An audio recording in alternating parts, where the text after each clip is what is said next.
শুধু গান নয়, গানের গল্প। সে ডানা মেলে উড়ে যায় অল্প অল্প একদিন, প্রতিদিন একদিন প্রতিদিন।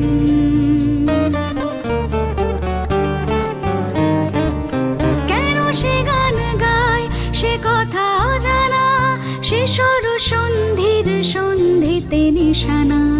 কেন সে গান গায় সে কথা অজানা, সে সর সন্ধির সন্ধিতে নিশানা।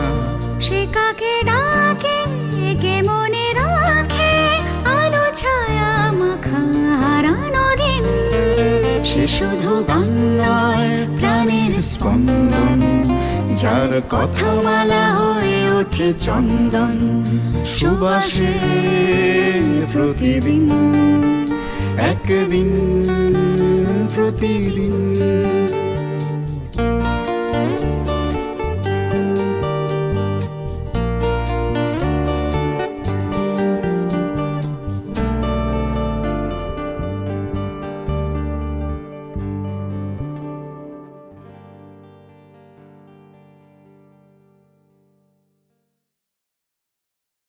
আচ্ছা, এই যে গান শ্রী নিখিল ঘোষ যার সুরকার, কিন্তু ওই গান তো ভীষণভাবে রাগাশ্রয়ী একটি গান। অবশ্যই ঠুমরি অঙ্গের গান। হ্যাঁ, এই বোধহয় খুব ঠুমরি অঙ্গের গান, প্রচলিত এবং বন্দির তার সঙ্গে মধ্যে আবার কাব্য প্রধান। হ্যাঁ, ঠুমরি বেসিক্যালি কাব্য প্রধানই হয়। কিন্তু বাংলা একজন গীতিকার লিখলেন এর উপর গান আর কি, গরিবপ্রসাদ মজুমদার। অনেক লিখেছেন ওনারা। ওনাদের যেরকম মুড বা ইত্যাদি বলা হতো, এদেরকে তো চোখের সামনে দেখেছি কাজ করতে। আরও যারা গীতিকাররা ছিলেন কয়েকজন, তাদের থিমটা বলে দিলে হয়তো 3-4 মিনিট তারা ভাবতেন, মুহূর্তের মধ্যে তাদের কলম চলতে শুরু করতো।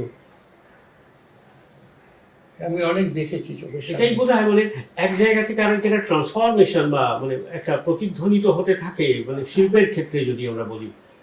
অবশ্যই কথা সুর মিলিয়ে একটা অবয়ব তৈরি হচ্ছে। এবং কৃষ্ণা গাঙ্গুলির গান ক্লাসিক্যাল বলতে, ক্লাসিক্যাল তো অসাধারণ ছিল। আর এসব গান ওনার কিছু কিছু গাওয়া আছে, কিছু বাংলা গান গাওয়া আছে যেগুলো অনবদ্য, আজকাল লোকে ভুলে গেছে সেগুলো।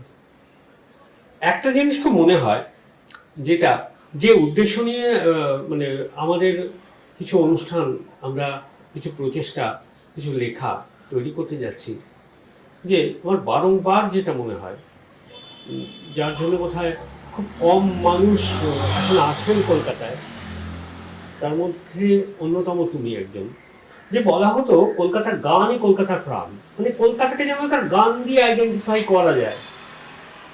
তো তোমাদের কৈশোর, সেখান থেকে যখন যৌবনে পা রাখা হচ্ছে সেই সময়টাতে, কলকাতার গান কলকাতার প্রাণ, কলকাতার যে একটা নিজস্ব সুর, একটা বর্ণ বিবর্ণ শহর, কিন্তু অজস্র নানা ধরনের যে একটা ভার্সেটাইলিটি বলি, যেটা রঙিন জায়গা হচ্ছে তার গানের জায়গা। কখনো লোকালেন হচ্ছে, কখনো একটা ব্রিটিশদের রেখে যাওয়া ওয়েস্টার্ন মিউজিক নিয়ে অ্যাংলো ইন্ডিয়ানরা কালচার করছে। এই সম্পর্কে যদি একটু বলো। ঋত্বিক, তোর এই কথাটা প্রসঙ্গে আমাকে স্বীকার করতেই হবে, যেহেতু আমি কলকাতায় জন্মেছি, কলকাতায় বড় হয়েছি, স্বীকার করতেই হবে। কিন্তু কলকাতা ছাড়াও অন্য অনেক জায়গায় আমি কিন্তু থেকেছি। হ্যাঁ, এই কথাটা সেটা তো পরবর্তীকালে কিন্তু এই কথাটা কিন্তু মুম্বাইয়ের জন্য প্রযোজ্য। অবশ্যই অবশ্যই। না, আমার প্রশ্নটা হচ্ছে যে আমার ভেতরের যে একটা জিজ্ঞাসা, যেটা এটা প্রশ্ন না, যে কোনো শহরকে আমরা যদি একটু অ্যাস্থেটিক্যালি ওপর থেকে দেখি, হয়তো পাঞ্জাবের অমৃতসরকে দেখলাম, দিল্লিকে দেখলাম, কলকাতাকে দেখছি, লখনৌকে দেখছি, এই শহরগুলো যে নিজস্ব যে একটা রীতি রেওয়াজ, তো সেইখান থেকে তারা খুব, যেহেতু আমরা গান বাজনারই শিক্ষার্থী, তো আমাদের সবসময় মনে হচ্ছে এটাকে আমাদের গান দিয়ে খুব আইডেন্টিফাই করা যায় শহরটাকে। নিশ্চয়ই আইডেন্টিফাই করা যায়, শুধু গান কেন, আরো নানান ধরনের কালচার নিয়ে। এবং তার মধ্যে যে আমাদের বিশ্ববিখ্যাত কয়েকজন মানুষ আমাদের এখানে এসেছিলেন, যার মধ্যে অন্যতম হচ্ছেন শ্রদ্ধেয় গুরুদেব রবীন্দ্রনাথ ঠাকুর। নিঃসন্দেহে বলা যায় একটা গানের সে সময়টা যেন একটা জায়গা ছিল। এবং সেটা এত খাঁটি ছিল, আমি বলছি যে অনুষ্ঠান যখন হতো তার রূপটা কিন্তু অনেকটা পুজো মণ্ডপের মতো নিত। এই যে হইচই উল্লাস, গানে গানে হাততালি বাজানো, এসব ছিল না। আমার এখনো মনে আছে হেমন্তদা যখন প্রোগ্রাম করতেন, ওই শুরুতে বসার সময় লোকে সামান্য হাততালি দিয়ে তাকে অভিবাদন জানাতো, আর মাঝখানে একের পর এক গান গেয়ে যেতেন, মাঝখানে কোনো হাততালি নেই, একদম শেষে গিয়ে।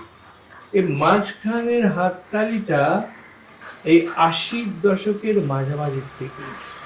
ওই গানটা তখন শোনার জিনিসই ছিল। হ্যাঁ, পাগলের মতো লোকে শুনতে যেত। এমনি আমরা তখন নামধামও করিনি খুব একটা, কি গাইবো না গাইবো, কার কণ্ঠের গান গাইবো তাও লোকে জানে না। গ্রামে গ্রামে গান গাইতে যেতাম, পুজোর পরে, কালী পুজোর পরে প্রোগ্রাম হতো, মাঠের মধ্যে স্টেজ খাজিয়ে, মানে 10,000 20,000 লোক সেখানে, মানে মাথার থেকে মাথা শুধু দেখা যাচ্ছে, আর ফ্লাড লাইট, গাদা গাদা পোকা আসতো, সে পোকা বাঁচিয়ে গান গাওয়াটা বিশাল ব্যাপার ছিল। এখনকার মতো সামনে মনিটর থাকতো না যে নিজে কি গাইছি শুনতে পাবো। খুবই অনুন্নত সাউন্ড একটা। হ্যাঁ, সেই চোঙা মাইক, আর তখন সারা মানে ভারতবর্ষে অন্তত এত উন্নত সাউন্ড আসেনি, এবং যেটা গাইতাম ওটা আবার ফিডব্যাক হয়ে আসতো, কি অসুবিধার মধ্যে গান গাইতাম, তাও লোকে না মন্ত্র মুগ্ধের মতো শুনে। এই শোনো না, তো বলছি ওই সময়ের একটা গান, তোমার প্রিয় একটা গান একটুখানি যদি শুনি আমরা। প্রিয় গান বলতে দেখ ঋত্বিক, আমি কোনোদিন কিন্তু বিশেষ অন্যের গান গাইনি। হ্যাঁ হ্যাঁ হ্যাঁ। তখন আমাদের একটা প্লাস পয়েন্ট ছিল, রেডিওতে গান গাইতাম, এবং তখন প্রতি মাসে প্রোগ্রাম হতো। রেডিওতে ঢোকা কত বছর তোমার?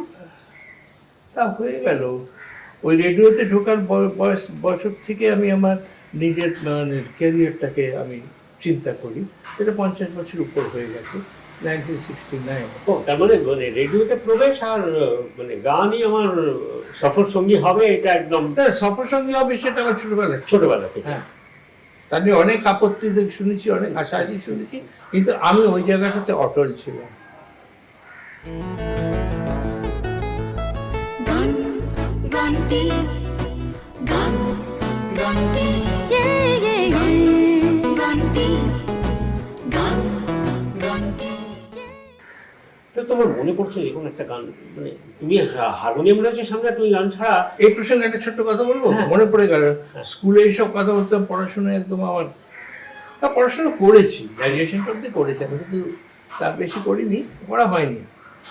তো এক বন্ধু ছোটবেলায় বলেছিল যে, আরে মানুষ গান করে লাস্টলি কি করবে, একটা ভাঙা হারমোনিয়াম নিয়ে শিয়ালদা স্টেশনে বসে থাকবে। তাতেও আমি রাজি ভাই, গান তো করবো, গান করেই তো পয়সা রোজগার করবো। ওই সেই ঘুরে ফিরে সুকুমার রায় আর কি, কনিষ্ঠটি তবলা বাজায়, যাতে তাহলে 5 টাকা পায়। হ্যাঁ, ক্ষতি কি তাকে?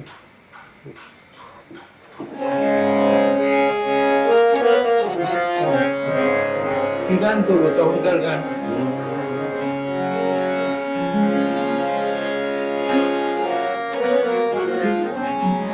আমার অন্যতম গুরু শ্রী গোপাল দাস গুপ্ত, তার বেশ কিছু গান ছিল ওর মুভি ফিটে তার শুট করা গান। তেমনি একটি গান ছিল আমাদের নির্মলা মিশ্র, বহু কাল আগের গাওয়া, এটা একটু স্কেলটা কমিয়ে নিচ্ছি।